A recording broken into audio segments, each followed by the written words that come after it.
அன்பான தேவனுடைய பிள்ளைகளே, ஆண்டவராகிய இயேசு கிறிஸ்துவின் நாமத்தில் வாழ்த்துகிறேன். இன்றைக்கு ஒரு வசனத்தை வாசிப்போமா? நீதிமொழிகள் 14:22. தீமையை யோசிக்கிறவர்கள் தவறுகிறார்கள் அல்லவோ, நன்மையை யோசிக்கிறவர்களுக்கோ கிருபையும் சத்தியமும் உண்டு.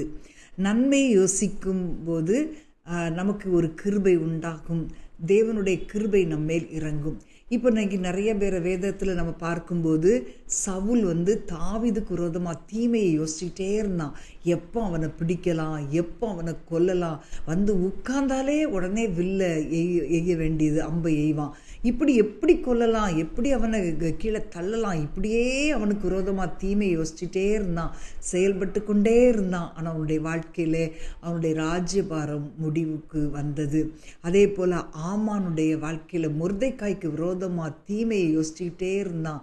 அவனை எப்படி கொல்லலாம், அவனை எப்படி கீழே தள்ளலாம், முழு குலத்தையும், அவனுடைய யூத குலத்தையே எப்படி அழிக்கலாம், இப்படியே யோசித்து அவனுக்கு தூக்கு மரத்தை மாட்டி கொண்டு ராஜாவிடத்தில் பேச வரும்போது அவனுக்கு விரோதமாக காரியங்கள் நேரிட்டது.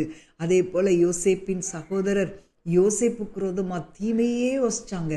எப்படியாவது அவனை இந்த சொப்பனை ஒன்றெல்லாம் ஆயிரணும். யோசேப்பு சொல்கிறான், நீங்கள் எனக்கு தீமை செய்ய நினைத்தீர்கள், ஆனால் தேவனோ அதை நன்மையாக முடிய பண்ணினார். அப்போ தீமையை யோசிச்சுக்கிட்டே இருக்கக்கூடாது. அதே போல் பாபிலோனின் அதிகாரிகள் தானியேலை எப்படியாவது விழத்தள்ளிடணும், எப்படியாவது ராஜா அவனை ரொம்ப நேசிக்கிறான்னு தெரியும், எப்படியாவது குற்றம் கண்டுபிடித்திடணும் இப்படின்னு சொல்லி தீமையை யோசிச்சுக்கிட்டே இருந்தாங்க. ஆனால் அவர்களுடைய கண்களுக்கு முன்பாக ஆண்டவர் தானியேலை உயர்த்தினார். ஸோ நம்ம எல்லாரும் கேட்க வேண்டியது, ஆண்டவரே நன்மையை யோசிக்கிறவர்களாக எங்களை மாற்றுங்க ஆண்டவரே. இப்போது நம்ம தீமையை யோசிக்கிறோன்னு வைங்களேன், அப்போ யோசிக்கும்போது அந்த காரியங்கள் நமக்கு ரொம்ப சரி அப்படின்னு சொல்லி தெரியும். அதில் உள்ள தப்புலாம் நமக்கு தெரியவே செய்யாது. நம்ம நினைக்கிறது தான் கரெக்டு அப்படி தான் நம்ம நினைப்போம். ஆனால் அது நம்மை தவறான பாதைக்கு அழைத்து செல்லும்.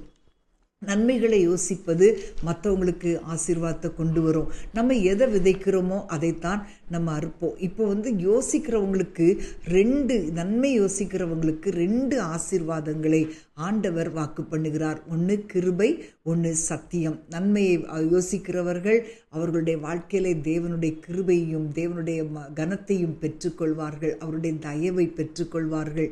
அப்போ இன்றைக்கு நம்ம ரொம்ப முக்கியமான காரியம், தீமை யோசிக்கிறவர்களாக இருக்கக்கூடாது, நாம் நன்மை யோசிக்கிறவர்களாக இருக்க வேண்டும். இதைத்தான் ஆண்டவர் எதிர்பார்க்கிறார். ஆண்டவர் நம்முடைய சிந்தையை பார்த்துதான் நம்மை ஆசீர்வதிக்கிறார். நம்ம இருதயத்துக்குள்ள தீமையான காரியங்களை யோசிச்சுக்கிட்டே இருந்துட்டு தேவன் நம்மை ஆசீர்வதிக்கணும்னு நினச்சா எப்படி முடியும்? கொஞ்சம் யோசிச்சு பாருங்களேன். அன்பான தேவனுடைய பிள்ளைகளே, இன்றைக்கு உங்களுடைய வாழ்க்கையிலே ஆசீர்வாதங்கள் குறைவாக இருக்கிறதா? நிறைய காரியங்களில் நம்ம ரொம்ப குறைபட்டு காணப்படுகிறோமா? கொஞ்சம் நீங்கள் யோசிச்சு பாருங்கள், உங்களுடைய சிந்தைகள் எப்படி இருக்குது? மற்றவர்களுக்கு விரோதமாக ஒரு தீமை யோசிக்கிறேனா, நம்முடைய வாழ்க்கையிலே மற்றவங்களுக்கு விரோதமாக நன்மை யோசிக்கிறேனான்னு சொல்லி நாம் சிந்தித்து பார்க்கும்போது ஆண்டவருடைய சமூகத்திலே நாம் அவைகளை அறிக்கையிடும்போது தேவன் நம்மை ஆசீர்வதிப்பார். ஹல்லேலூயா. இன்றைக்கு 2 காரியங்களை நம்ம தேர்ந்தெடுக்கலாம். ஒன்று மன்னிப்பு, இல்லை இன்னொன்று பழி, அடுத்தது இன்னொன்று அன்பு, இன்னொன்று வெறுப்பு. இதில் நம்ம எதை தேர்ந்தெடுக்கிறோம், எதை சிந்திக்கிறோமோ அதுதான் நம்முடைய ஃப்யூச்சரை உருவாக்கும். நம்ம எப்படி சிந்தித்து கொண்டிருக்கிறோமோ அது நம்முடைய ஃப்யூச்சரை உருவாக்கும், நம்முடைய வாழ்க்கையை உருவாக்கும். ஸோ ஒரு மனிதனுடைய வாழ்க்கையில் ஒரு ஆசீர்வாத குறைவுக்கு காரணமே தீமையை சிந்திப்பது. ஆமேன். தீய சிந்தனை முதல்ல சில காரியங்களை சின்னதாக கொண்டு வரும், ஆனால் அது நம்முடைய உள்ளத்தை கெடுக்கும். நீங்கள் இந்த வேதத்தில் சில காரியங்களை நீங்கள் பார்க்கும்போது காயினுடைய மனதில் ஒரு பொறாமை வந்ததுனால அவனுடைய உள்ளம் முழுசும் தீமையான காரியங்களை யோசித்து கொண்டே இருந்தது. யோசித்து கடைசியில் தன்னுடைய சகோதரனாகிய ஆபேலை அவன் கொன்று விட்டான். முடிவு என்னாச்சு? அவனுடைய வாழ்க்கையில் சாபம் வந்துச்சு. அதே போல் தான் யூதாஸ் காரியத்தை பாருங்கள், ஆண்டவரோடு கூட இருந்தவன் தான் அந்த பணத்துக்கு அடிமைப்பட்டு 30 வெள்ளிக்காசுக்காக இயேசுவை காட்டி கொடுத்தான். ஒரு பண ஆசை, சின்ன பண ஆசை தான், சின்னதாக வளர்ந்துச்சு. அது பெருசாகி இயேசுவையே காட்டி கொடுக்குற அளவுக்கு வந்துட்டான். அது முடிவில் பாருங்கள், அவனுடைய முடிவு மிகவும் பரிதாபமானதாக முடிந்தது. அதே போல் நல்ல சமாரியனை பார்த்தீங்கன்னா நன்மையை யோசிக்கிற ஒரு மனிதன். லேவியன் தள்ளிப்போனா, ஆசாரியன் பக்கமாய் விலகிப்போனா. ஆனால் அந்த காயப்பட்ட மனிதனை பார்த்தவுடனே இந்த நல்ல சமாரியன் நன்மையானதை யோசித்து அவனுக்கு நன்மையானதை செய்தான்.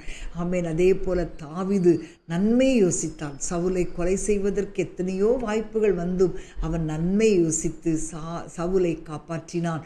ஆகவே இப்படிப்பட்டவர்களுக்கு தான் ஆண்டவர் அவர்களை உயர்த்துகிற சூழ்நிலை உருவானது. நன்மை யோசிக்கிறவர்கள் மாத்திரமே உயர்த்தப்படுவார்கள். நன்மை யோசிக்கிறவர்களுக்கு மட்டுமே ஆசீர்வாதம் உண்டு. அதே போல் அன்பான தேவனுடைய பிள்ளைகளை, இன்றைக்கு நீங்கள் யோசிச்சு பாருங்க, காயின் போல இருக்கணுமா, சவுல் போல இருக்கணுமா, இல்லை தாவீதை போல ஒரு நல்ல சமாரியனை போல இருக்கணுமா? இயேசுவினுடைய சுபாவம் நமக்குள்ள உண்டாகும் போதுதான் நம்முடைய வாழ்க்கையிலே நாம் நன்மையே யோசிப்போம். அவர் நமக்கு நன்மை செய்ய வேண்டுமென்றே சுற்றி திரிந்தாரே, அதே போல நம்முடைய வாழ்க்கையிலும் நன்மையே யோசித்து கொண்டிருக்கும் போது நம்முடைய வாழ்க்கை ஆசீர்வாதமாய் மாறும். நாம் ஜெபிப்போமா? அன்பின் ஆண்டவரே, உம்மை ஸ்தோத்தரிக்கிறோம் அப்பா. ஆண்டவரே, இன்றைக்கு தகப்பனே, நாங்கள் தீமை யோசிக்கிறவர்களாய் அல்ல, எங்களுடைய மனதிலே பொறாமை என்கிற எண்ணம், பழி வாங்குகிற எண்ணம், இப்படிப்பட்ட தீமையான எண்ணங்கள் வராதபடி நன்மையை யோசிக்கிறவர்களாய் எங்களை மாற்றுங்க ஆண்டவரே. ஆண்டவரே, உம்மை துதிக்கிறோம் அப்பா. இன்றைக்கு ஆண்டவரே, எங்களுக்கு நீர் சொல்லிக் கொடுத்த அந்த கிருபையும் சத்தியம் என்கிற ஆசீர்வாதத்தை நாங்கள் பெற்றுக்கொள்ளும்படி எங்களுடைய வாழ்க்கையிலே நன்மை யோசிக்கிறவர்களாய் எங்கள் ஒவ்வொருவரையும் மாற்றுவீராக. இந்த நாளிலே ஆண்டவரே, இப்படிப்பட்ட குணாதிசயங்கள் எங்களுடைய வாழ்க்கையிலே இருக்கிறதா என்பதை நாங்கள் சிந்தித்து பார்த்து வேண்டாத காரியங்களை உதறி தள்ளிவிட்டு உமக்கு பிரியமாய் நடக்க உதவி செய்வீராக தகப்பனே. இயேசுவின் நாமத்தில் பிதாவே, ஆமேன், ஆமேன். அன்பான தேவனுடைய பிள்ளைகளே, இன்றைக்கு ஆண்டவர்கிட்ட கேளுங்க. ஆண்டவரே, என் மனதை சுத்தப்படுத்துங்கப்பா, என் சிந்தனைகளை சுத்தப்படுத்துங்க ஆண்டவரே, என் வாழ்க்கையை சுத்தப்படுத்துங்கன்னு சொல்லி கேட்கும்போது உங்களுடைய வாழ்க்கையிலே தேவன் பெரிய காரியங்களை செய்வார். நீங்கள் அநேகருக்கு ஆசீர்வாதமாய் மாறுவீர்கள். God bless you.